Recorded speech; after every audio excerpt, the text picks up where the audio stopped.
हाँ, academic chemistry classes में आप सभी स्टूडेंट का स्वागत है। आज अपन कक्षा 12वीं एनसीईआरटी केमिस्ट्री सिलेबस से स्टार्ट कर रहे हैं और आपको कंप्लीट एनसीईआरटी सिलेबस पढ़ाएंगे। तो सबसे पहले फर्स्ट यूनिट आती है केमिस्ट्री में, 12th क्लास में। इसका नेम है विलयन। हिंदी मीडियम है ये। हिंदी मीडियम की जो लाइव क्लास चलेगी अपनी, वो सोमवार, बुधवार और शुक्रवार को रहेगी। इंग्लिश मीडियम की जो लाइव क्लास है वो ट्यूसडे, थर्सडे और सैटरडे को रहेगी। टाइमिंग यही रहेगा, शाम को 7 बजे। अल्टरनेट हिंदी मीडियम और अल्टरनेट इंग्लिश मीडियम, यानी हिंदी मीडियम MWF में रहेगा मंडे, वेडनेसडे और फ्राइडे, और इंग्लिश मीडियम है वो TTS में रहेगा ट्यूसडे, थर्सडे एंड सैटरडे, और टाइमिंग 7 बजे से ही रहेगी। तो देखिए, आज अपन 12th क्लास की केमिस्ट्री का जो फर्स्ट टॉपिक है वो फर्स्ट टॉपिक अपन स्टार्ट कर रहे हैं। टॉपिक का नाम है, यूनिट का नाम है विलयन। इसको बोलते हैं अपन सॉल्यूशन। सॉल्यूशन है ये। इस यूनिट में से एग्जाम में जो आएगा वो 7 नंबर का आएगा। इस यूनिट में से एग्जाम में 7 नंबर का आएगा। तो देखिए, सबसे पहले बात आती है कि विलयन होता क्या है, किसको कहते हैं अपन विलयन। तो 2 या 2 से अधिक पदार्थों का जो समांगी मिश्रण होता है उसको अपन विलयन कहते हैं। पदार्थ 2 भी हो सकते हैं, 2 से अधिक भी हो सकते हैं, लेकिन शर्त है कि समांगी मिश्रण होना चाहिए। समांगी मिश्रण का मतलब है विलयन में जितने भी घटक हैं सबकी भौतिक अवस्था समान होनी चाहिए। जैसे पानी में चीनी डालते हैं, पानी द्रव अवस्था में होता है, चीनी ठोस अवस्था में होती है, लेकिन जैसे ही चीनी को अपन पानी में डालते हैं तो वो घुल जाती है, दोनों की अवस्था समान हो जाती है। तो 2 पदार्थ हों या 2 से अधिक पदार्थ हों, 2 या 2 से अधिक पदार्थों का समांगी मिश्रण होता है, उसी को अपन विलयन कहते हैं। जैसे एग्जाम्पल के लिए आता है, चीनी का शरबत है, नमक का विलयन है, वायु है, क्योंकि वायु में ऑक्सीजन गैस भी होती है, वायु में कार्बन डाइऑक्साइड गैस भी होती है, वायु में नाइट्रोजन गैस भी होती है, वायु में गैसों का मिश्रण होता है। तो सभी पदार्थों की भौतिक अवस्था समान होती है, इसीलिए वायु भी विलयन का उदाहरण है। अगली बात आती है, जितनी भी मिश्र धातुएं हैं, जितनी भी मिश्र धातुएं हैं सभी विलयन का ही उदाहरण होती हैं। जैसे पीतल है, कॉपर और जिंक से मिलकर बनती है। कॉपर एक ठोस पदार्थ होता है, धातु है, और जिंक भी ठोस धातु होती है। दोनों धातुओं को मेल्ट करते हैं, उच्च ताप पर मेल्ट किया जाता है, पिघलाते हैं, और पिघलाने के बाद में वो मिश्रण कंप्लीट तैयार हो जाता है, उसको अपन ठोस विलयन कहते हैं। तो जितनी भी मिश्र धातुएं हैं सभी ठोस विलयन के उदाहरण में आती हैं। इसी तरीके से सोडा वाटर आता है। जैसे सोडा वाटर क्या होता है, पानी में CO2 गैस घुली होती है, उसको अपन सोडा वाटर बोलते हैं। पानी में CO2 गैस घुली होती है, उसको सोडा वाटर बोलते हैं। यह भी विलयन का उदाहरण होता है। जब CO2 गैस पानी में घोली जाती है तो उच्च दाब पर वो भी द्रव में कन्वर्ट हो जाती है। तो विलयन क्या होता है, 2 या 2 से अधिक पदार्थों का समांगी मिश्रण होता है, उसी को विलयन कहेंगे। पदार्थ कितने भी हों लेकिन मिश्रण समांगी होना चाहिए। जितने भी घटक मिलाए गए हैं सबकी भौतिक अवस्था समान होनी चाहिए, उसको अपन विलयन बोलते हैं। जैसे पानी में रेत डाल दें तो पानी में रेत तो घुलेगा नहीं, पानी की अवस्था द्रव होती है और रेत ठोस अवस्था में होता है, घुलता नहीं है, तो इसको विलयन नहीं कहेंगे अपन। विलयन उसी को कहेंगे जिसमें जितने भी पदार्थ मिलाए गए हैं सबकी भौतिक अवस्था समान हो, वो विलयन कहलाता है। अब देखिए ये जो विलयन होता है, तो इस विलयन में दो घटक होते हैं।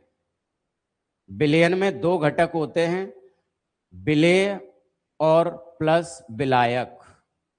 विलेय और विलायक ये दो घटकों से मिलकर के विलयन बनता है। विलयन बराबर होता है विलेय प्लस विलायक, राइट। अब देखिए बात ये आती है कि विलेय किसे कहते हैं और विलायक किसे कहते हैं। तो देखिए सबसे पहले आता है विलायक। विलायक किसे कहेंगे? अंग्रेजी में इसको सॉल्वेंट बोलते हैं, SOLVENT, सॉल्वेंट। सॉल्वेंट मीन्स विलायक होता है। विलायक क्या होता है? तो विलयन में जो पदार्थ अधिक मात्रा में होता है, विलयन में जो पदार्थ अधिक मात्रा में होता है उसे अपन विलायक कहते हैं। दूसरा आता है विलेय। विलेय क्या होता है? अंग्रेजी में इसको सॉल्यूट बोलते हैं। तो विलयन में विलायक के अतिरिक्त जितने भी घटक हैं, विलयन में विलायक के अतिरिक्त जितने भी घटक होते हैं सभी घटक विलेय कहलाते हैं। ये होती है विलायक और विलेय की डेफिनेशन। तो सबसे पहले मैंने आपको बताया विलयन क्या होता है, दो या दो से अधिक पदार्थों का समांगी मिश्रण। फिर बताया था विलयन में दो घटक होते हैं, विलेय और विलायक। विलायक क्या होता है? विलयन में जिस घटक की मात्रा अधिक होती है उसे विलायक कहते हैं। विलेय क्या होता है? विलायक के अतिरिक्त विलयन में जितने भी घटक होते हैं वो सभी क्या कहलाते हैं? विलेय कहलाते हैं। अब अगला क्वेश्चन आता है कि द्विअंगी विलयन क्या होता है और त्रिअंगी विलयन क्या होता है। तो देखिए द्विअंगी विलयन क्या है? बाइनरी सॉल्यूशन बोलते हैं इसको, द्विअंगी विलयन। द्विअंगी विलयन क्या है?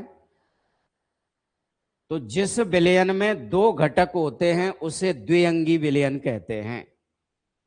विलयन में दो घटक होते हैं उसे द्विअंगी विलयन कहते हैं।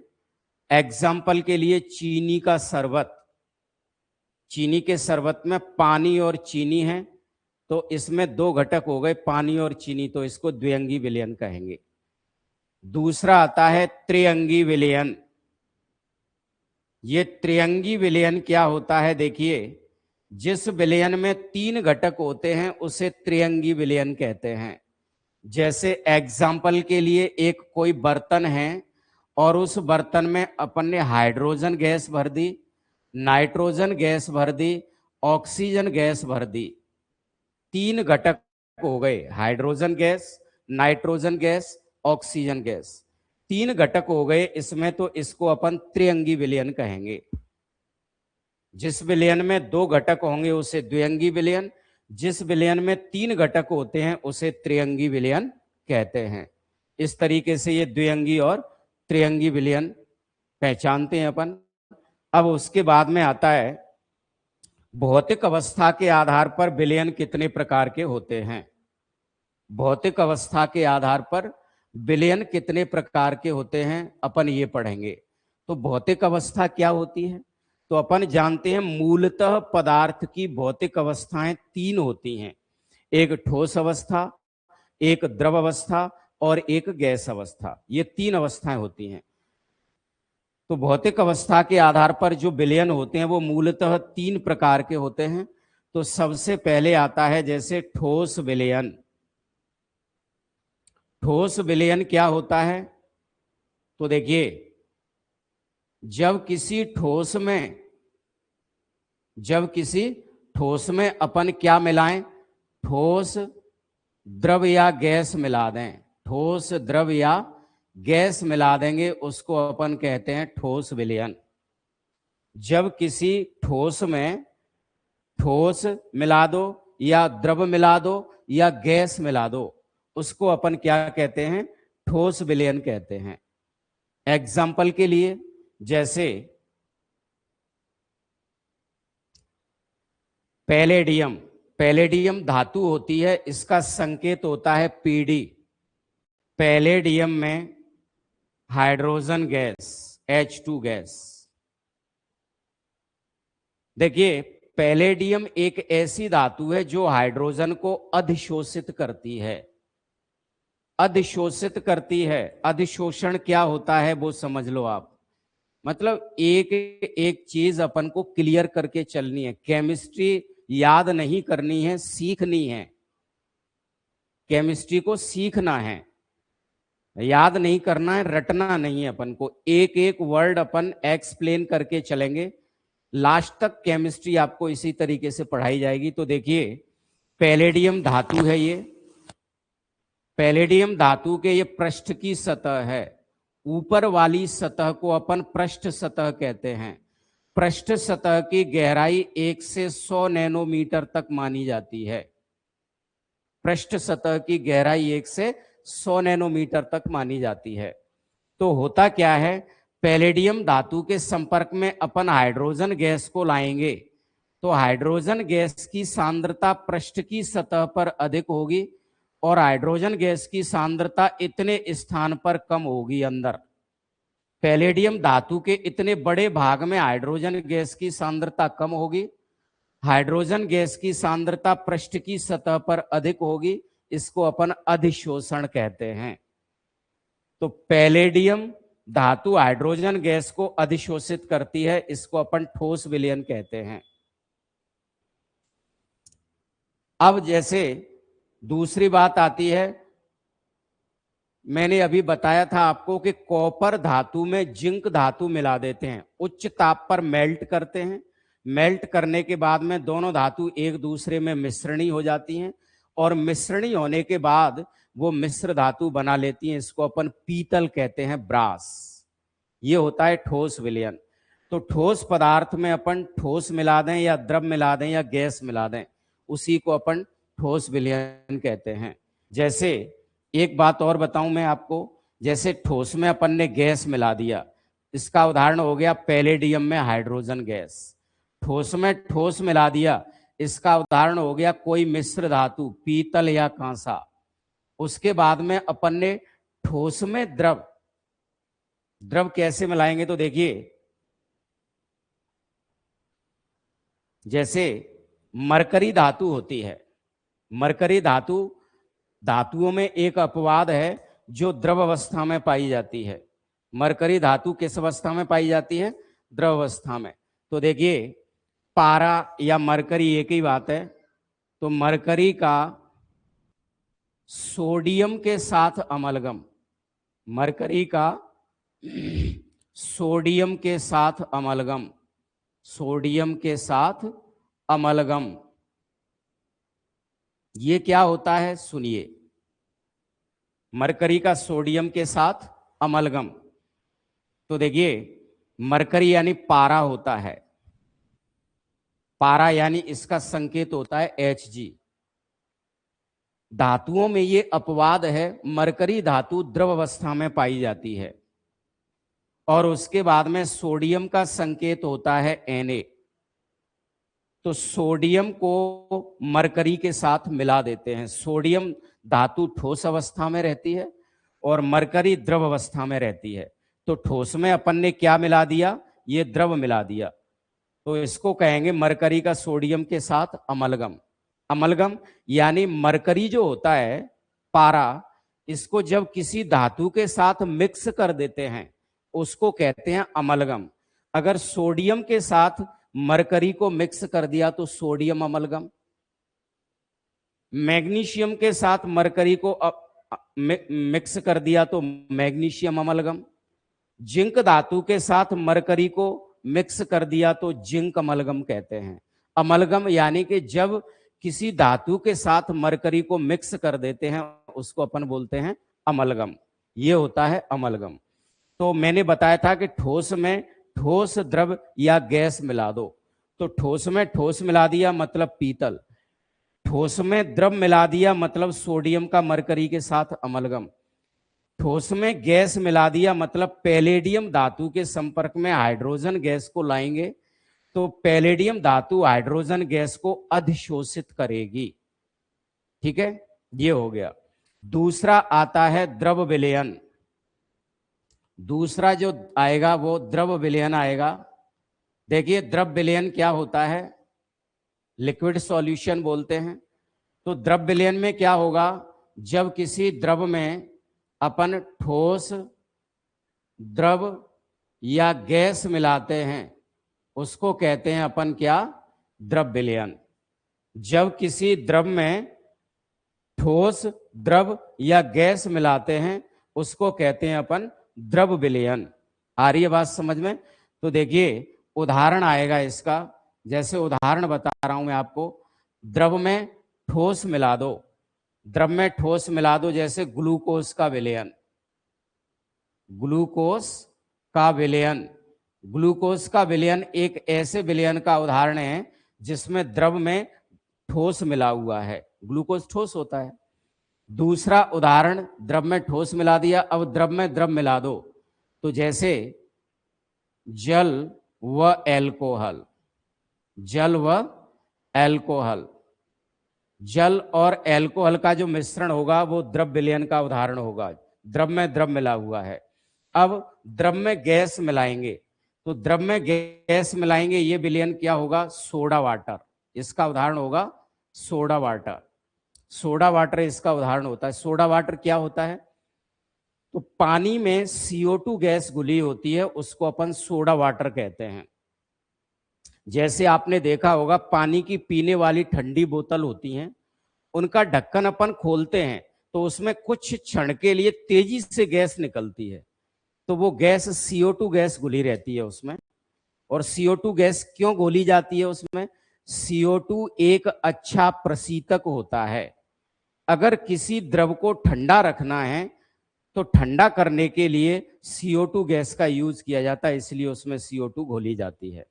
तो द्रव विलयन में क्या बताया था मैंने, द्रव में ठोस, द्रव या गैस मिलाते हैं उसे द्रव विलयन कहते हैं।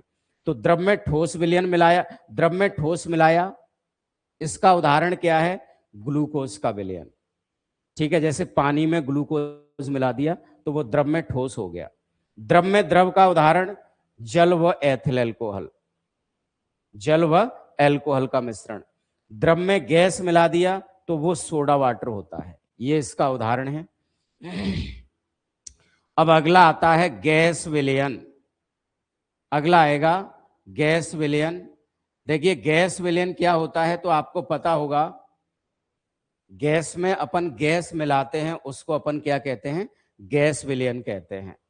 गैस विलयन के एग्जाम्पल आते हैं, तो देखिए सबसे पहले आता है O2 व N2 का मिश्रण।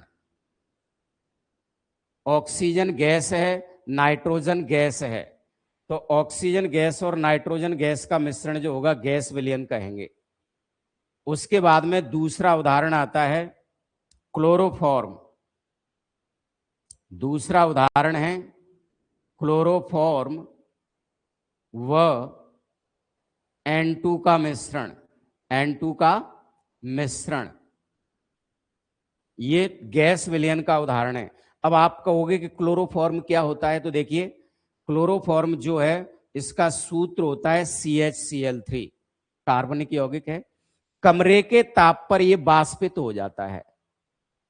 कमरे के ताप पर यह बाष्पित हो जाता है। कमरे का ताप 25 से 35 डिग्री सेंटीग्रेड माना जाता है। इस ताप पर यह बाष्पित हो जाती है, वाष्प में कन्वर्ट हो जाती है और फिर नाइट्रोजन गैस के साथ मिल जाती है। इसीलिए ये काय का उदाहरण है, गैस विलयन का उदाहरण है। कम ताप पर यह द्रव अवस्था में रहती है। कम ताप पर, लो टेम्परेचर पर यह द्रव अवस्था में रहती है। लेकिन क्लोरोफॉर्म को कमरे के ताप पर जो होगा वो कमरे के ताप पर यह बाष्पित हो जाएगी और नाइट्रोजन गैस के साथ मिश्रण बना लेगी, उसको कहेंगे अपन गैस विलयन। अब उसके बाद में तीसरा उदाहरण आता है कपूर का N2 के साथ मिश्रण। अगला आता है कपूर का N2 के साथ मिश्रण। कपूर का N2 के साथ मिश्रण होता है। तो देखिए कपूर का N2 के साथ मिश्रण है, तो अपन ये जानते हैं कपूर क्या होता है। कपूर का फॉर्मूला क्या होता है, देखिए C10 H16 और O, C10 H16 और O ये कपूर का उदाहरण होता है। आपने देखा होगा कपूर को हवन वगैरह में इसका यूज किया जाता है। कपूर का ठोस होता है वो तो, और मैंने बताया N2 के साथ मिश्रण, तो कैसे बनाएगा, तो सामान्य ताप पर कपूर भी वाष्पित हो जाता है। कपूर एक ऐसा ठोस है जो थोड़ा सा भी टेम्परेचर सामान्य ताप पर इसको हल्का सा गर्म करते हैं तो ठोस से सीधे गैस में कन्वर्ट होता है।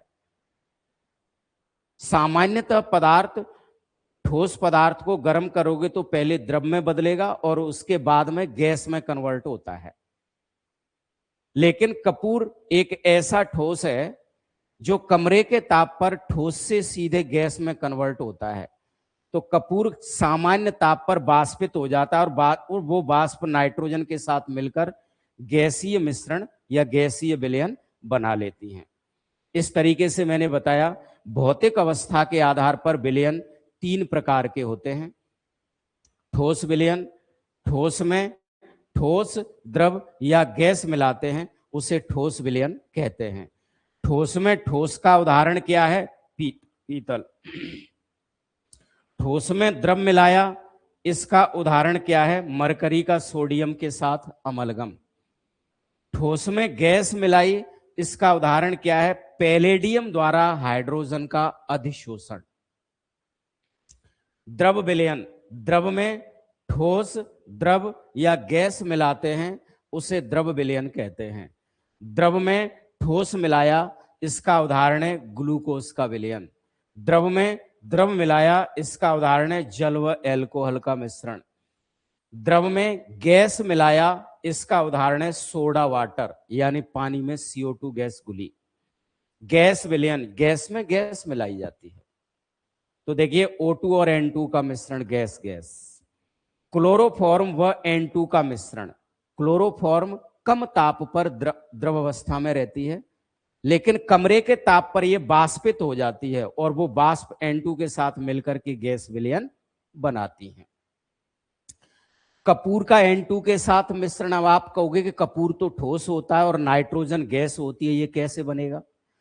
तो देखिए कपूर जो होता है वो सामान्य ताप पर 35 डिग्री सेंटीग्रेड ताप पर 30 से 35 के ताप पर ये क्या होता है, ये ठोस से सीधे गैस में कन्वर्ट हो जाता है, वाष्पित हो जाता है और इसकी वाष्पन N2 के साथ मिलकर के गैस विलयन बना लेती हैं। इस तरीके से ये भौतिक अवस्था के आधार पर विलयन 3 प्रकार के अपन पढ़ते हैं। ये कंप्लीट हो गए। अब इसके बाद में अपन पढ़ेंगे विलयन की सांद्रता का मात्रात्मक वर्णन। विलयन की सांद्रताओं का मात्रात्मक वर्णन पढ़ेंगे अपन। इसमें देखिए तो क्या है,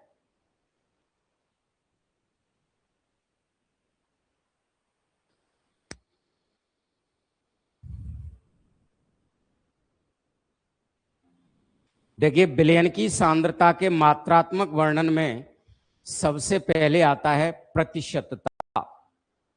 सबसे पहले अपन प्रतिशतता के बारे में पढ़ते हैं। तो उस प्रतिशतता में सबसे पहले आएगा द्रव्यमान प्रतिशत।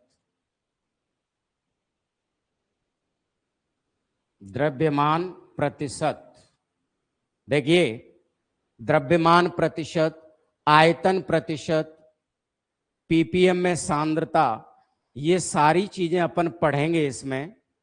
तो ये होता क्या है पहले ये समझना है अपन को। तो मैंने आपको ये बताया कि जो विलयन होता है तो विलयन में 2 घटक होते हैं, विलायक और विलेय। ठीक है, तो इसमें विलेय की मात्रा को भिन्न भिन्न तरीके से व्यक्त करते हैं। विलयन में विलेय की मात्रा को अपन भिन्न भिन्न तरीके से व्यक्त करते हैं। तो ये विलेय की मात्रा या सांद्रता को व्यक्त करने की इकाइयां हैं, द्रव्यमान प्रतिशत, आयतन प्रतिशत, पीपीएम में सांद्रता, मोलरता वगैरह। ये तो द्रव्यमान प्रतिशत क्या होता है, प्रतिशत का मतलब होता है 100। द्रव्यमान का संबंध होता है मात्रा से, पदार्थ की मात्रा से संबंध होता है द्रव्यमान का। पदार्थ की मात्रा को अपन द्रव्यमान में लिखते हैं या ग्राम में लिखते हैं। द्रव्यमान को ग्राम में तो 100 ग्राम विलयन है, 100 ग्राम विलयन है। प्रतिशत का मतलब 100, द्रव्यमान को ग्राम में लिखते हैं तो 100 ग्राम विलयन है। और 100 ग्राम विलयन में विलेय की मात्रा भी ग्राम में होती है, विलेय की मात्रा ग्राम में होती है, उसी को अपन द्रव्यमान प्रतिशत कहते हैं। तो इसी तरीके से याद रखना अपन को, प्रतिशत का मतलब होता है 100, द्रव्यमान को लिखते हैं ग्राम में, तो 100 ग्राम विलयन में विलेय की मात्रा काय में होती है, ग्राम में, इसी को अपन द्रव्यमान प्रतिशत कहते हैं। इसका सूत्र क्या होगा, तो देखिए द्रव्यमान प्रतिशत, द्रव्यमान प्रतिशत बराबर हो जाएगा, विलेय की काय में मात्रा है ग्राम में, तो विलेय का ग्राम में द्रव्यमान, विलेय का ग्राम में द्रव्यमान गुणित 100 बटे विलयन का ग्राम में द्रव्यमान। परिभाषा से सूत्र बन जाता है बटे विलयन का ग्राम में द्रव्यमान, ये बन जाएगा। ठीक है ना। दूसरा आता है आयतन प्रतिशत, दूसरा है आयतन प्रतिशत। देखिए आयतन प्रतिशत क्या होता है, मैंने बताया प्रतिशत का मतलब 100, आयतन को ml में व्यक्त करते हैं, तो 100 ml विलयन है, 100 ml विलयन है। 100 ml विलयन में विलेय की मात्रा भी ml में होती है, उसको अपन आयतन प्रतिशत कहते हैं। 100 ml विलयन है और 100 ml विलयन में विलेय की मात्रा भी काय में होगी, ml में होगी, उसी को अपन आयतन प्रतिशत कहते हैं। अब इसका सूत्र बनेगा, तो देखिए आयतन प्रतिशत बराबर सूत्र बनेगा विलेय की ml में मात्रा, विलेय की ml में मात्रा या विलेय का ml में आयतन, एक ही बात है, विलेय का ml में आयतन गुणित 100 बटे विलयन का ml में आयतन, बटे विलयन का ml में आयतन। क्योंकि परिभाषा अपनी ये कह रही है, प्रतिशत का मतलब 100, आयतन को ml में, तो 100 ml विलयन में विलेय की ml में मात्रा, तो विलेय की ml में मात्रा गुणित 100 बटे विलयन का ml में आयतन। परिभाषा से सूत्र बन गया। तीसरा आता है द्रव्यमान आयतन प्रतिशत, द्रव्यमान आयतन प्रतिशत। देखिए द्रव्यमान आयतन प्रतिशत आता है, द्रव्यमान आयतन प्रतिशत क्या होता है, तो प्रतिशत का मतलब होता है 100 और आयतन को लिखते हैं ml में, तो 100 ml विलयन है, 100 ml विलयन है, 100 ml विलयन में विलेय की मात्रा काय में है, द्रव्यमान में, विलेय की मात्रा द्रव्यमान में है 100 ml विलयन में। 100 ml विलयन में विलेय के द्रव्यमान को, विलेय के द्रव्यमान को अपन क्या कहते हैं, द्रव्यमान आयतन प्रतिशत कहते हैं। इसी तरीके से इसका भी सूत्र बन जाएगा, द्रव्यमान आयतन प्रतिशत बराबर, द्रव्यमान आयतन प्रतिशत बराबर सूत्र क्या बनेगा, तो देखिए द्रव्यमान आयतन प्रतिशत बराबर सूत्र बनेगा, विलेय का द्रव्यमान है, विलेय का द्रव्यमान गुणित क्या 100 बटे विलयन का काय में ml में आयतन, बटे विलयन का ml में आयतन, ये सूत्र बन जाता है। ठीक है ना। प्रतिशत का मतलब 100 होता है, आयतन को ml में लिखते हैं, तो 100 ml विलयन में विलेय की मात्रा काय में रहेगी, द्रव्यमान में, उसी को अपन द्रव्यमान आयतन प्रतिशत कहते हैं। सूत्र बनेगा विलेय का द्रव्यमान है परिभाषा में, गुणित 100 है बटे विलयन का ml में आयतन है। इस तरीके से इसका बन जाएगा। अब देखिए चौथी डेफिनेशन आती है इसकी, चौथा क्या है, पीपीएम में सांद्रता, पीपीएम में सांद्रता, पीपीएम में सांद्रता आती है। पीपीएम का फुल फॉर्म होता है पार्ट्स पर मिलियन, PARTS, पार्ट्स पर मिलियन, MILLION, पार्ट्स पर मिलियन कहते हैं पीपीएम को। ठीक है, पीपीएम पार्ट्स पर मिलियन होता है। तो देखिए, पार्ट्स पर मिलियन, पर मिलियन का मतलब 1 मिलियन, पर मिलियन का मतलब 1 मिलियन, और 1 मिलियन बराबर होता है 10 लाख। 1 मिलियन बराबर कितना होता है, 10 लाख होता है। 10 लाख का को अपन 10 की घात 6 भी लिख सकते हैं। 10 की घात 6 भाग बिलियन है। 10 की घात 6 का मतलब होता है 10 लाख। तो 10 की घात 6 भाग बिलियन है, और इस 10 की घात 6 भाग बिलियन में विलय की जो मात्रा होगी उसी को अपन क्या कहेंगे, पीपीएम में सांद्रता कहते हैं। 10 की घात 6 भाग बिलियन है, इसमें विलय के जितने भाग होंगे, ऐसे भी बोल सकते हैं विलय के भाग। 10 की घात 6 भाग बिलियन में विलय के जो भाग होंगे उसको अपन पीपीएम में सांद्रता कहते हैं। तो इसका सूत्र बनेगा पीपीएम बराबर विलय के भाग या अवयवों के भाग, विलय के भाग गुणित 10 की घात 6 बटे बिलियन के भाग, बटे बिलियन के भाग, बिलियन के जितने भाग होंगे वो, ये रहता है।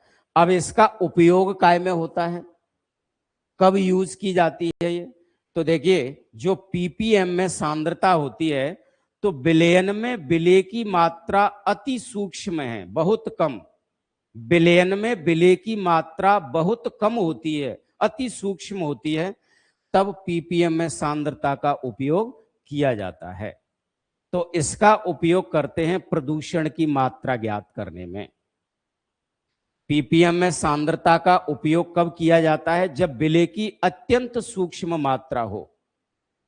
तो इसीलिए इसका उपयोग प्रदूषण की मात्रा ज्ञात करने में किया जाता है। तो प्रदूषण की मात्रा को या तो पीपीएम में व्यक्त करते हैं या फिर माइक्रोग्राम ml इनवर्स में व्यक्त करते हैं। माइक्रोग्राम ml इनवर्स में भी व्यक्त करते हैं प्रदूषण की मात्रा को, या फिर पीपीएम में व्यक्त करते हैं। इस तरीके से इनको व्यक्त किया जाता है। ठीक है ना। अब देखिए, तो सबसे पहले मैंने बताया द्रव्यमान प्रतिशत, दूसरा आयतन प्रतिशत, तीसरा द्रव्यमान आयतन प्रतिशत, चौथा बताया पीपीएम में सांद्रता। तो इनको डिफाइन करने की तरीके मैंने कैसे बताए, द्रव्यमान प्रतिशत, प्रतिशत का मतलब 100, द्रव्यमान को ग्राम में व्यक्त करते हैं, तो 100 ग्राम बिलियन में विलय की मात्रा ग्राम में, इसी से सूत्र बन जाएगा। आयतन प्रतिशत, प्रतिशत का मतलब 100, आयतन को ml में लिखते हैं, तो 100 ml बिलियन में विलय की ml में मात्रा, आयतन प्रतिशत। द्रव्यमान आयतन प्रतिशत, प्रतिशत का मतलब 100, आयतन को ml में, तो 100 ml बिलियन में विलय की मात्रा, द्रव्यमान यानी मात्रा, परिभाषा से ही सूत्र बनेगा।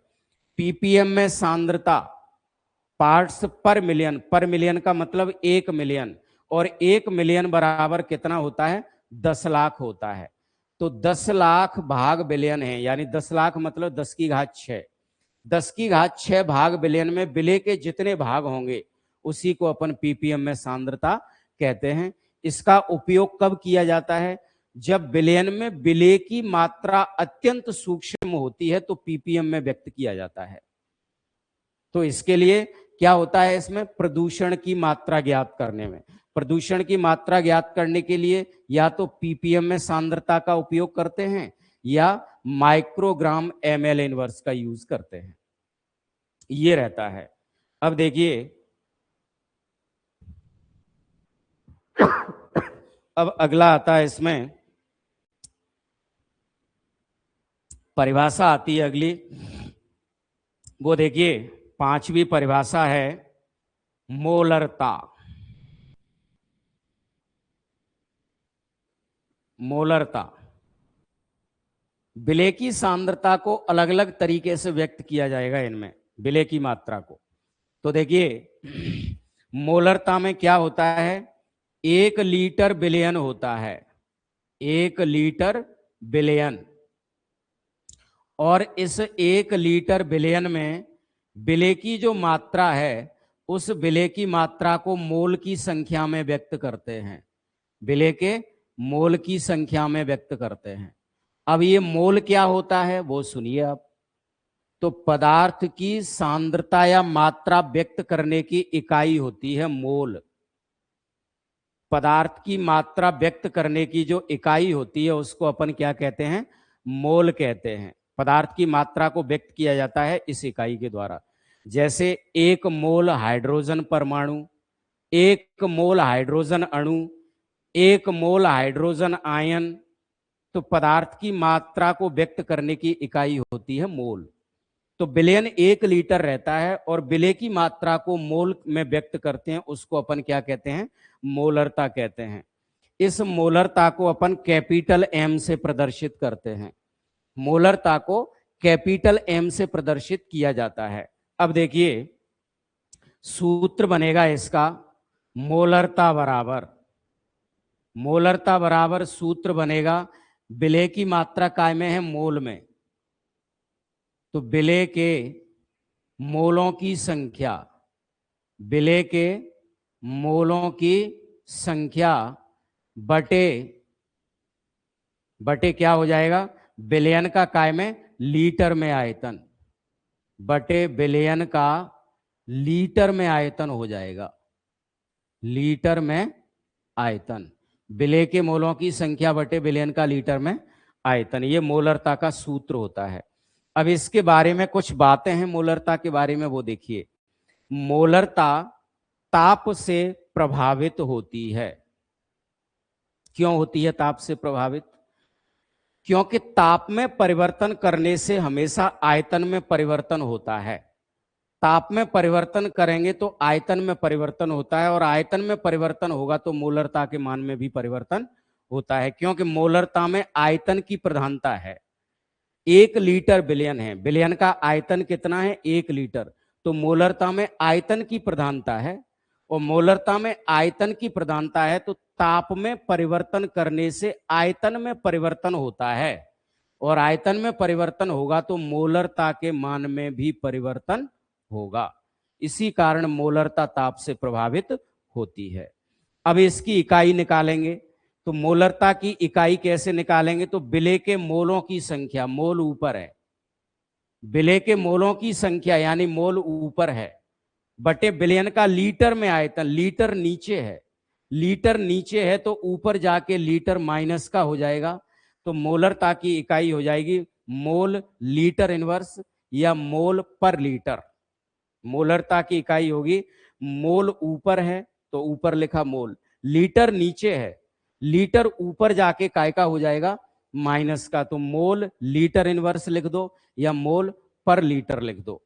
तो मोलरता के बारे में अपन इतना जानेंगे कि 1 लीटर बिलियन होगा और विलेय की मात्रा मोल की संख्या में होगी, उसको मोलरता कहेंगे, कैपिटल एम से दर्शाएंगे। मोलरता ताप से प्रभावित होती है। क्यों होती है? क्योंकि मोलरता में आयतन दिया है, ताप में परिवर्तन करने से आयतन में परिवर्तन होता है, इसी कारण मोलरता ताप से प्रभावित होती है। इसकी इकाई मोल लीटर इनवर्स होती है, ये है। अब देखिए मोलरता के बाद में आगे पढ़ेंगे अपन मोललता के बारे में। मतलब आपको सीखना है हर चीज को, किस तरीके से अपन डिफाइन करेंगे, उसको किस तरीके से व्यक्त करेंगे, ये चीज। अब देखिए मोलरता के बाद आती है मोललता।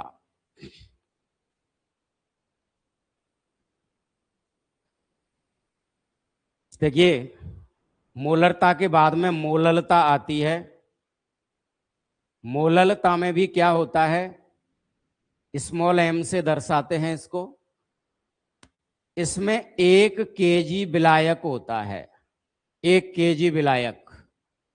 तो 1 केजी विलायक में विलेय की मात्रा मोल में ही रहती है, विलेय की मात्रा काय में रहती है, मोल में रहती है उसी को अपन मोललता कहते हैं। देखिए, मोलरता में भी विलेय की मात्रा मोल में थी और मोललता में भी विलेय की मात्रा मोल में है, लेकिन फर्क, मोलरता में विलेय की मात्रा मोल में 1 लीटर बिलियन में थी और मोललता में विलेय की मात्रा मोल में 1 केजी में है। तो विलेय की मात्रा मोल में 1 केजी में होगी, उसको क्या कहेंगे? मोललता। और विलेय की मात्रा मोल में 1 लीटर में होगी, उसको कहेंगे मोलरता। इतना डिफरेंस होता है। अब देखिए, तो 1 केजी विलायक में विलेय की मोल में मात्रा होती है, उसी को अपन मोललता कहते हैं। इसको स्मॉल m से प्रदर्शित करते हैं। अब इसका सूत्र लिखेंगे अपन। तो देखिए, मोललता बराबर क्या होता है? विलेय के मोल बटे विलायक का द्रव्यमान। विलायक का द्रव्यमान काय में? केजी में। विलायक का द्रव्यमान केजी में है। ये सूत्र बन गया, विलेय के मोल बटे विलायक का द्रव्यमान काय में? केजी में। अब देखिए, इसकी इकाई निकालेंगे। तो विलेय के मोल, मोल ऊपर है, बटे विलायक का द्रव्यमान केजी में नीचे है। केजी नीचे है तो ऊपर जाके काय का हो जाएगा? माइनस का हो जाएगा। तो केजी इनवर्स हो जाएगा या मोल पर केजी हो जाएगा। ये मोललता की इकाई होगी। अब मोललता ताप से प्रभावित होगी या नहीं होगी? तो मोललता ताप से प्रभावित नहीं होगी। क्यों? मैंने बताया था, ताप में परिवर्तन करने से केवल आयतन में परिवर्तन होता है। जिसमें आयतन दिया होगा वो ताप से प्रभावित होगा। जिसमें आयतन दिया होगा वो ताप से प्रभावित होगा। मोललता में आयतन नहीं है, द्रव्यमान है। द्रव्यमान ताप से प्रभावित नहीं होता है। द्रव्यमान ताप से प्रभावित नहीं होता है। मोललता में द्रव्यमान की प्रधानता है और द्रव्यमान ताप से प्रभावित नहीं होता है। इसी कारण मोललता ताप से प्रभावित नहीं होती है। ये रीजन है। जिसमें आयतन दिया होगा वो ताप से प्रभावित होगा, जिसमें आयतन नहीं है तो वो ताप से प्रभावित नहीं होगा। ये है। अब देखिए, उसके बाद में आता मोल अंश या मोल प्रभाज भी कहते हैं इसको। मोल अंश या मोल प्रभाज। मोल अंश या मोल प्रभाज है। तो देखिए, मोल अंश या मोल प्रभाज में क्या होता है, कैसे परिभाषित करेंगे इसको? तो सबसे पहले तो यह समझना है अपन को कि मोल अंश को x से प्रदर्शित करते हैं। मोल अंश को x से प्रदर्शित करते हैं। अब देखिए, मैंने बताया था आपको कि विलयन में 2 घटक होते हैं, विलायक और विलेय। अब देखिए, मोल अंश को x से प्रदर्शित किया है, 1 लगा दिया विलायक के लिए और 2 लगाते हैं अपन विलेय के लिए। अभी संकेत बताऊंगा मैं आपको। 1 लगाएंगे काय के लिए? विलायक के लिए, और 2 लगाएंगे विलेय के लिए। तो ये घटक 1 है विलायक। तो विलायक का मोल अंश निकालना है, तो विलायक के मोलों की संख्या बटे कुल मोलों की संख्या। देखिए, अभी मैं आपको संकेत बता रहा हूं। मोलों की संख्या, मोलों की संख्या, मोलों की संख्या का संकेत होता है n। द्रव्यमान, द्रव्यमान का संकेत होता है W। और उसके बाद आणविक द्रव्यमान, आणविक द्रव्यमान, आणविक द्रव्यमान का संकेत होता है m। मोलों की संख्या का संकेत होता है n, द्रव्यमान का संकेत होता है W, आणविक द्रव्यमान का संकेत होता है m। ये ध्यान रखना है अपन को। अब 1 लगाते हैं विलायक के लिए और 2 लगाते हैं विलेय के लिए संकेत में। तो जैसे n मोलों की संख्या है, 1 लगा दिया तो विलायक के मोलों की संख्या, 2 लगा दिया तो विलेय के मोलों की संख्या। W लगाते हैं द्रव्यमान के लिए, 1 लगा दिया तो विलायक का द्रव्यमान, 2 लगा दिया तो विलेय का द्रव्यमान। एम लगाते हैं आणविक द्रव्यमान के लिए, 1 लगाएंगे तो विलायक का आणविक द्रव्यमान और 2 लगाएंगे तो विलेय का आणविक द्रव्यमान। इस तरीके से ये संकेत होते हैं। अब आते हैं अपन मोल अंश या मोल प्रभाज पर। मोल अंश या मोल प्रभाज की परिभाषा कैसे देंगे? तो मोल अंश को x से दर्शाते हैं। घटक 1 का मोल अंश निकालना है, तो देखिए जिस घटक का मोल अंश निकालेंगे उसके मोलों की संख्या ऊपर रहेगी और कुल मोलों की संख्या नीचे रहेगी। जिस घटक का मोल अंश निकालेंगे, जैसे x1 घटक का मोल अंश निकालना है तो 1 घटक के मोलों की संख्या ऊपर और कुल घटक के मोलों की संख्या नीचे। इसी तरीके से घटक 2 का मोल अंश निकालना है घटक 2 का, तो घटक 2 के मोलों की संख्या ऊपर और कुल मोलों की संख्या नीचे रहेगी। ये अब इसकी परिभाषा देंगे, किसी एक घटक के मोलों की संख्या और विलयन में उपस्थित कुल मोलों की संख्या के अनुपात को, बटे का मतलब अनुपात होता है, बटे का मतलब अनुपात होता है। किसी एक घटक के मोलों की संख्या विलयन में उपस्थित कुल मोलों की संख्या के अनुपात को मोल अंश कहते हैं। किसी एक घटक के मोलों की संख्या विलयन में उपस्थित कुल मोलों की संख्या के अनुपात को मोल अंश कहते हैं। कहने का मतलब जिस घटक का मोल अंश निकालेंगे उसके मोलों की संख्या ऊपर, कुल मोलों की संख्या नीचे। जिस घटक का मोल अंश निकालेंगे उसके मोलों की संख्या ऊपर, कुल मोलों की संख्या नीचे। तो किसी एक घटक के मोलों की संख्या विलयन में उपस्थित कुल मोलों की संख्या के अनुपात को मोल अंश कहते हैं। किसी एक घटक के मोलों की संख्या विलयन में उपस्थित कुल मोलों की संख्या के अनुपात को मोल अंश या मोल प्रभाज कहते हैं। इसकी कोई इकाई नहीं होती है, क्योंकि ऊपर भी मोलों की संख्या है और नीचे भी मोलों की संख्या है, इसीलिए मोल अंश की कोई इकाई नहीं होती है। मोल अंश ताप से भी प्रभावित नहीं होता है, क्योंकि इसमें आयतन की प्रधानता नहीं है। मोल अंश ताप से भी प्रभावित नहीं होगा, क्योंकि इसमें आयतन की प्रधानता नहीं है, इसीलिए ये मोल अंश के बारे में अपन पढ़ते हैं। अब देखिए उसके बाद में आता है मोलरता और मोललता में अंतर। मोलरता और मोललता में अंतर पढ़ते हैं अब अपन। देखिए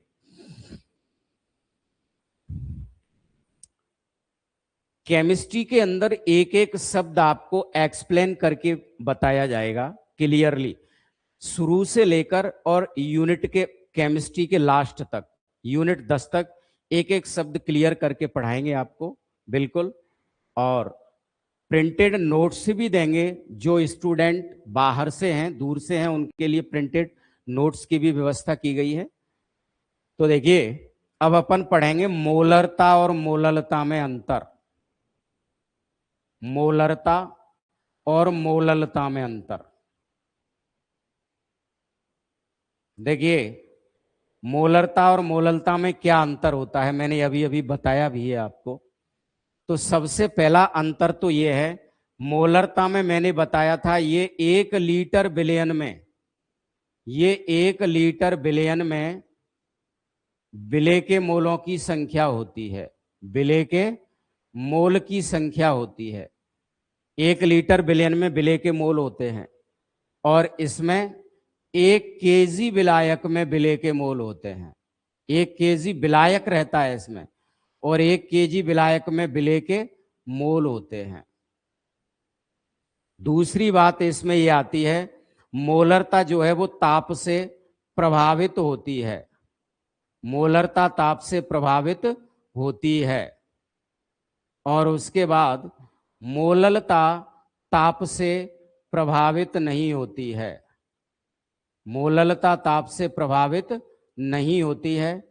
तीसरी बात मैंने बताई, मोलरता की इकाई मोल लीटर इनवर्स होती है और उसके बाद मोललता की इकाई मोल किलोग्राम इनवर्स होती है। चौथा ये भी लिख सकते हैं कि इसको कैपिटल एम से दर्शाते हैं और इसको स्मॉल एम से दर्शाते हैं, राइट। ये मोलरता और मोललता में जो डेफिनेशन अपन ने पढ़ी है उस डेफिनेशन से ही ये अंतर बनाया है हमने। मोलरता 1 लीटर विलयन में विलेय के मोल घुले होते हैं। इसमें 1 केजी विलायक में विलेय के मोल घुले होते हैं। इसमें आयतन की प्रधानता है तो ताप से प्रभावित होगी, आयतन की प्रधानता नहीं है तो ताप से प्रभावित नहीं होगी। इसकी इकाई मोल लीटर इनवर्स बताई, इसकी इकाई मोल किलोग्राम इनवर्स बताई। कैपिटल एम से और स्मॉल एम से दर्शाते हैं। ये होती है मोलरता और मोललता में अंतर। अब देखिए अगला क्वेश्चन आता है,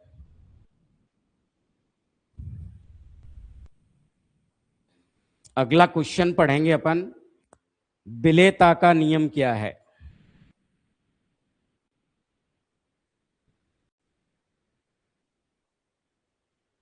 विलेयता का प्रथम नियम कह दो या नियम कह दो। देखिए विलेयता का प्रथम नियम क्या होता है, तो सबसे पहले तो अपन को यह जानना जरूरी है कि विलेयता होती क्या है। जैसे पानी में चीनी डालते हैं तो चीनी जो है वो पानी में घुल जाती है, पदार्थ का ये गुण विलेयता कहलाता है। पदार्थ का ये गुण होता है उसको अपन क्या कहते हैं, विलेयता कहते हैं। तो विलेयता का प्रथम नियम क्या है या विलेयता का नियम क्या है, तो विलेयता का नियम ये कहता है समान समान को घोलता है, समान समान को घोलता है, समान समान को घोलता है। अंग्रेजी में बोलते हैं like dissolve like, like dissolve like, इस तरीके से बोलते हैं अपन इसको। अब देखिए समान समान को घोलता है ये क्या है, इसका मतलब क्या है समान समान को घोलता है। तो देखिए समान समान को घोलने का मतलब यह है कि ध्रुवीय विलेय ध्रुवीय विलायक में घुलता है और अध्रुवीय विलेय अध्रुवीय विलायक में घुलता है। ध्रुवीय विलेय ध्रुवीय विलायक में घुलता है और अध्रुवीय विलेय अध्रुवीय विलायक में घुलता है। इसी को अपन विलेयता का प्रथम नियम कहते हैं। अब देखिए ये ध्रुवीय क्या होता है ये जानेंगे अपन। तो देखिए जब किसी अणु में दो भिन्न परमाणु होते हैं, जब किसी अणु में दो भिन्न परमाणु होते हैं उनमें से एक उच्च ऋण विद्युतीय परमाणु होता है, तो उच्च ऋण विद्युतीय परमाणु इलेक्ट्रॉन को अपनी ओर आकर्षित करता है तो आंशिक ऋणावेश, और कम ऋण विद्युतीय देता है तो आंशिक धनावेश आ जाता है अणु पर। तो जब अणु पर आंशिक धन और आंशिक ऋण आवेश आ जाता है इसी को अपन क्या कहते हैं, ध्रुवता कहते हैं। आ रही है ना बात समझ में। तो कोई भी हो चाहे HCl है NaCl है, जैसे Na और Cl क्लोरीन होता है, Na सोडियम होता है। क्लोरीन की विद्युत ऋणात्मकता उच्च होती है। ये विद्युत ऋणात्मकता क्या होती है, परमाणु में इलेक्ट्रॉन को आकर्षित करने की क्षमता, परमाणु में इलेक्ट्रॉन को आकर्षित करने की जो क्षमता होती है उसको विद्युत ऋणात्मकता कहते हैं। तो इलेक्ट्रॉन को आकर्षित करने की क्षमता क्लोरीन की अधिक है, सोडियम की कम है। जब इनऑर्गेनिक केमिस्ट्री स्टार्ट होगी उस टाइम आपको आवर्त सारणी को पढ़ाएंगे तब ये सारी चीजें बताई जाएंगी। अभी तो इनका ज्यादा उपयोग नहीं है, थोड़ी सी यूज हुई है और वहां पे मैं बता रहा हूं आपको।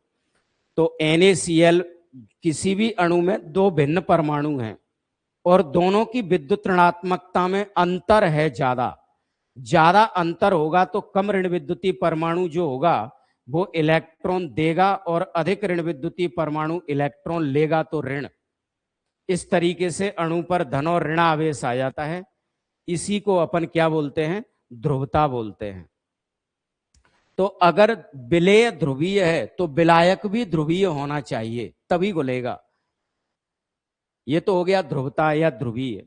अध्रुवीय क्या होते हैं, अध्रुवीय ये होते हैं कि किसी अणु में दो या दो से अधिक परमाणु उपस्थित हैं और उन परमाणुओं की विद्युत ऋणात्मकता में ज्यादा अंतर नहीं है परमाणुओं की विद्युत ऋणात्मकता में ज्यादा अंतर नहीं है, उसको अध्रुवीय कहते हैं।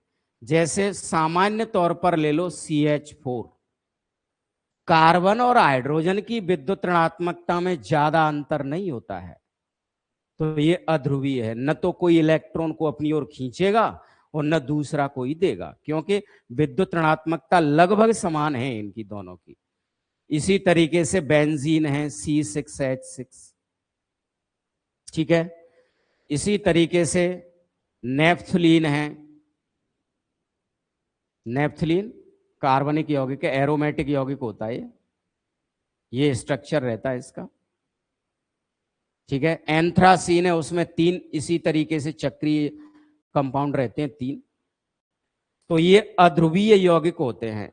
क्यों होते हैं? क्योंकि जैसे बेंजीन है, तो बेंजीन में कार्बन से हाइड्रोजन ही जुड़ा होता है। कार्बन और हाइड्रोजन की विद्युत ऋणात्मकता में ज्यादा अंतर नहीं है, और ज्यादा अंतर नहीं है तो न तो कोई इलेक्ट्रॉन खींचेगा और न कोई इलेक्ट्रॉन को देगा। तो बेंजीन हुआ, एंथ्रासीन हुआ, नेफ्थलीन हुआ, और उसके बाद मीथेन, ईथेन, प्रोपेन, ये सभी अध्रुवीय यौगिक होते हैं। तो विलेयता का प्रथम नियम क्या कहता है? समान समान को घोलता है, यानी कि लाइक डिसॉल्व लाइक, यही तो है ना।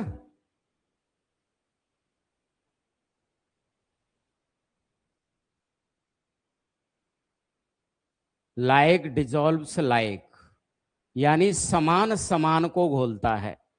समान समान को घोलता है, इसका मतलब ध्रुवीय विलेय ध्रुवीय विलायक में घुलेगा और अध्रुवीय विलेय अध्रुवीय विलायक में घुलता है।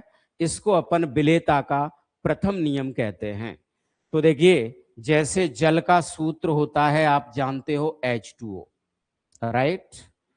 जल एक अणु है H2O, तो इसमें 2 परमाणु हैं और दोनों परमाणुओं की विद्युत ऋणात्मकता में अधिक अंतर है। H2O परमाणु है तो विद्युत ऋणात्मकता में अंतर अधिक है। अंतर अधिक है तो जिसकी विद्युत ऋणात्मकता उच्च होगी वो इलेक्ट्रॉन को आकर्षित करेगा, और जिसकी कम होगी वो देगा तो धन और लेगा तो ऋण। इसी कारण जल एक ध्रुवीय विलायक है। जल क्या है? ध्रुवीय विलायक है। तो ध्रुवीय विलायक में ध्रुवीय विलेय ही घुलेगा। ध्रुवीय विलेय मतलब NaCl घुल जाएगा जल में, HCl घुल जाएगा जल में, ये जल में घुल जाएंगे। लेकिन जल में बेंजीन नहीं घुलेगी, जल में नेफ्थलीन नहीं घुलेगी, जल में एंथ्रासीन नहीं घुलेगी। एंथ्रासीन भी जल में नहीं घुलेगी। एंथ्रासीन में 3 चक्रीय यौगिक होते हैं। जैसे नेफ्थलीन में 2 चक्रीय यौगिक हैं, एंथ्रासीन में 3 चक्रीय यौगिक होते हैं। तो इसमें क्या है? जल एक ध्रुवीय विलायक है, ये ध्रुवीय है। तो ध्रुवीय विलायक है तो ध्रुवीय NaCl घुल जाता है जल में, नमक। ध्रुवीय जल है तो ध्रुवीय HCl जल में घुल जाता है। जबकि जल में बेंजीन नहीं घुलती है, क्योंकि जल ध्रुवीय है और बेंजीन अध्रुवीय है। जल में नेफ्थलीन नहीं घुलती है, क्योंकि जल ध्रुवीय है और नेफ्थलीन अध्रुवीय है। जल में एंथ्रासीन नहीं घुलती है, क्योंकि जल ध्रुवीय है और एंथ्रासीन अध्रुवीय है। तो ध्रुवीय विलेय ध्रुवीय विलायक में ही घुलेगा और अध्रुवीय विलेय अध्रुवीय विलायक में। जैसे बेंजीन में नेफ्थलीन घुल जाएगी, बेंजीन में एंथ्रासीन घुल जाएगी। क्यों? क्योंकि बेंजीन भी अध्रुवीय है और नेफ्थलीन भी अध्रुवीय है। तो बेंजीन में कौन घुल जाएगा? नेफ्थलीन घुल जाएगी। बेंजीन में कौन घुल जाएगा? एंथ्रासीन घुल जाएगी। क्योंकि बेंजीन भी अध्रुवीय, नेफ्थलीन भी अध्रुवीय, एंथ्रासीन भी अध्रुवीय है। तो ध्रुवीय ध्रुवीय में घुलता है, अध्रुवीय अध्रुवीय में घुलता है, अर्थात समान समान को घोलता है, लाइक डिसॉल्व लाइक। इसी को विलेयता का नियम कहते हैं। ये होता है विलेयता का नियम। अब देखिए, अगला क्वेश्चन आता है, क्रिस्टलीकरण क्या होता है? क्रिस्टलीकरण किसे कहते हैं, इसको समझ लो।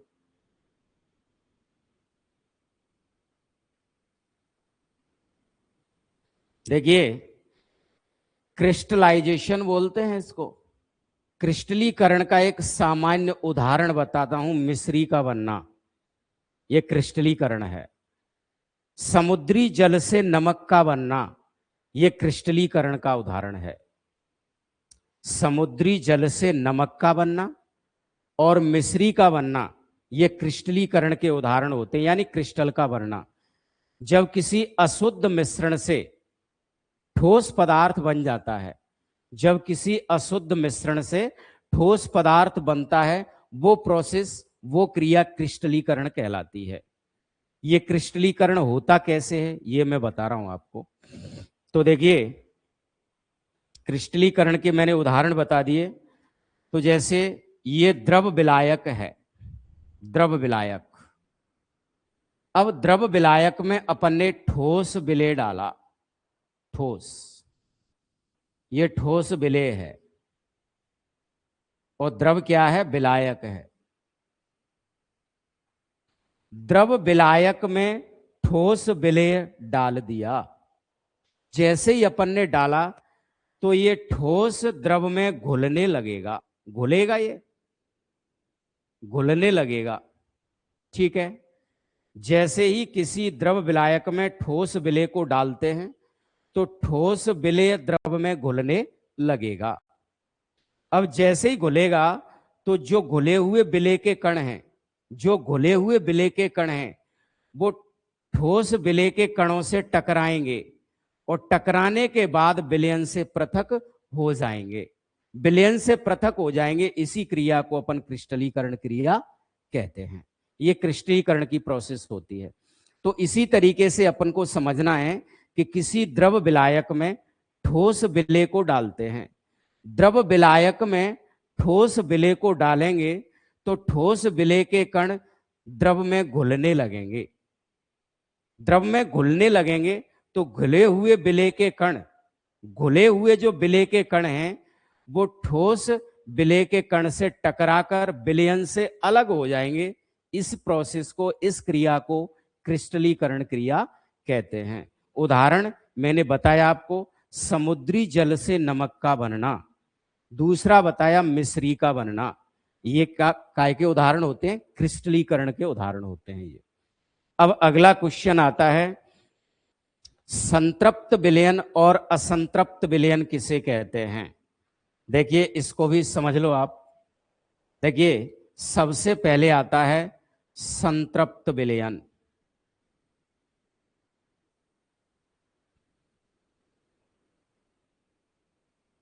बेटा, आपका जो कोर्स है वो दीपावली तक अपन फिनिश कर देंगे और टेस्ट भी लेंगे यूनिट वाइज। यूनिट कंप्लीट होगी, वैसे उसी तरीके से फिर टेस्ट भी लिए जाएंगे।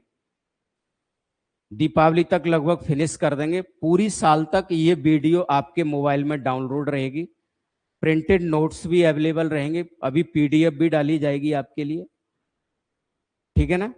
जितना होगा उतना भरसक प्रयास करेंगे अपन आपके लिए, और मात्र 1181 रुपए में है ये पूरी साल की व्यवस्था आपकी, ज्यादा नहीं है फीस।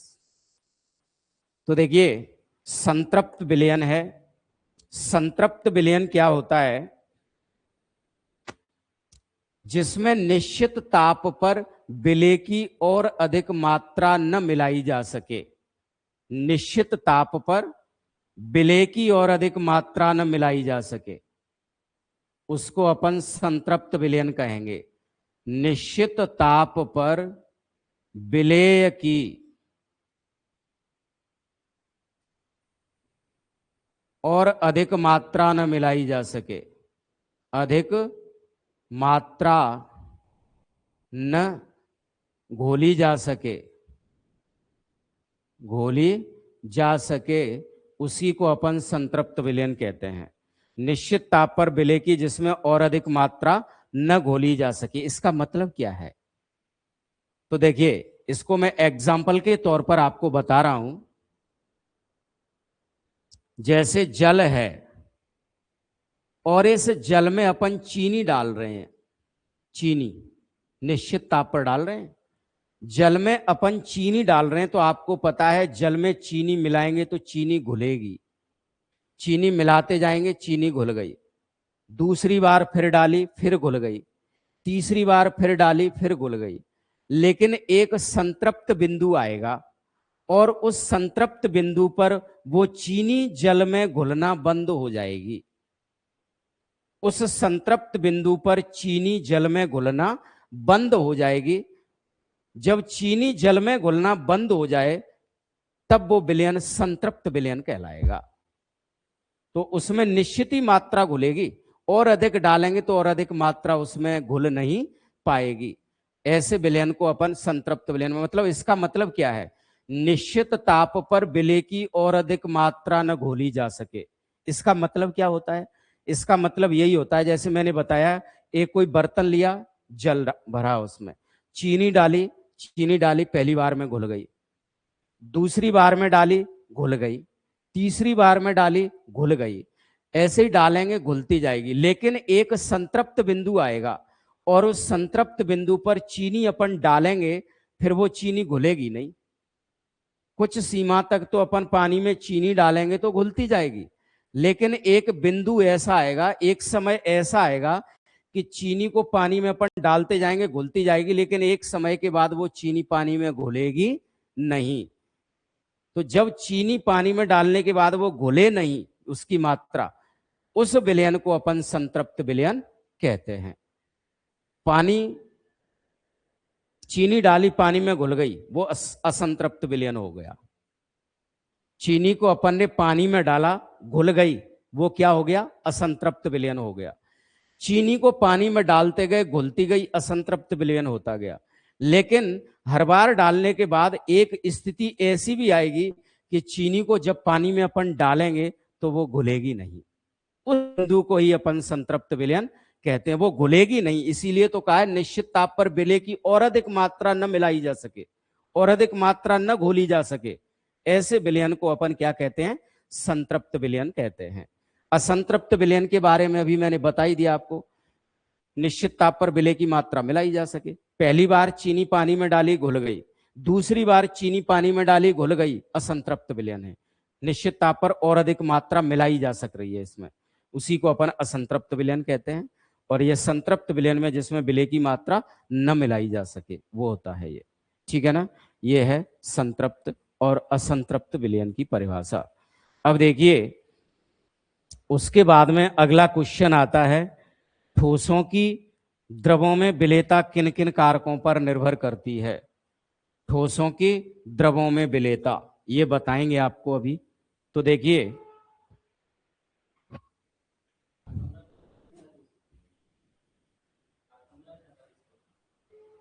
कितना हो गया? तो देखिए, अभी ये मैंने आपको 9 क्वेश्चन समझाए हैं, तो अभी अपन धीरे धीरे ही रूटीन बनाएंगे।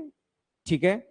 और आज मंडे है, वो सॉरी बुधवार है। आज बुधवार को अपन ने ये स्टार्ट किया है लाइव क्लास हिंदी मीडियम में। अब परसों है अपना टर्न, शुक्रवार को यहीं से आगे का क्लास फिर स्टार्ट करेंगे। अभी अपन स्लो चलेंगे और उसके बाद में फिर धीरे धीरे इसी तरीके से लास्ट तक एक एक चीज एक्सप्लेन कराई जाएगी। प्रिंटेड नोट्स भी दिए जाएंगे आपको। ठीक है? इसके बाद परसों फिर मिलते हैं अपन। ओके।